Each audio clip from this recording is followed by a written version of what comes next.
down.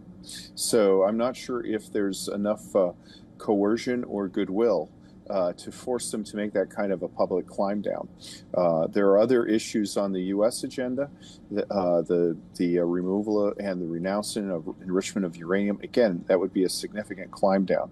And then Iran, of course, has said, well, all U.S. forces have to leave the region. I can tell you right now, the partner nations that host the U.S., they want more U.S. forces in the region because they've been attacked ruthlessly by Iran for weeks now, and mostly against their civilian infrastructure. So it's hard to see how negotiations are going to lead to a comprehensive peace here. And who do you think has the ball in their hands? Because consider the fact that if you look at the talks that were happening before this war took place, somehow now it seems like Iran has a lot of leverage. Also, with the Strait of Hormuz becoming the #1 flashpoint and a very positive point for them to negotiate on, who has the ball in the hands right now? Right.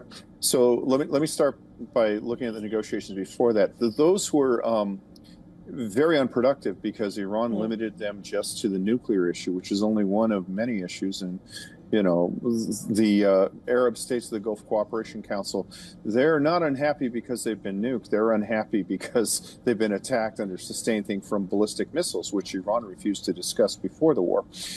We haven't seen, because Iran has closed its access to the international press and shut down the internet for months. We haven't seen what the damage is. It is quite possible that Iran is negotiating out of desperation, that they were approaching the point beyond which the state could not function because of damage.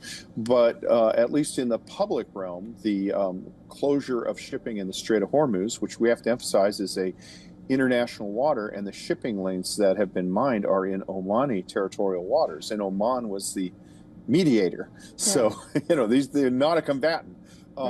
But that certainly has grasped it. I think that Iran thinks it has leverage because they know that President Trump has midterm elections coming up. And if the price of gasoline remains very high, the price of gasoline was about $3.95 a gallon before the war here in California. And I just paid $5.66 a gallon. If that remains that high, President Trump's chances in the midterm election are going to be diminished significantly. So I think they feel they have momentum, but you know, the air presence that's been hammering Iran that we haven't really seen reported, they are rearming, refitting, and they're in a position where if the conflict ensues, they'll probably have an expanded target list. So I would kind of put that question off to the side, hope for good things, and if the talks break down, we'll see who has momentum.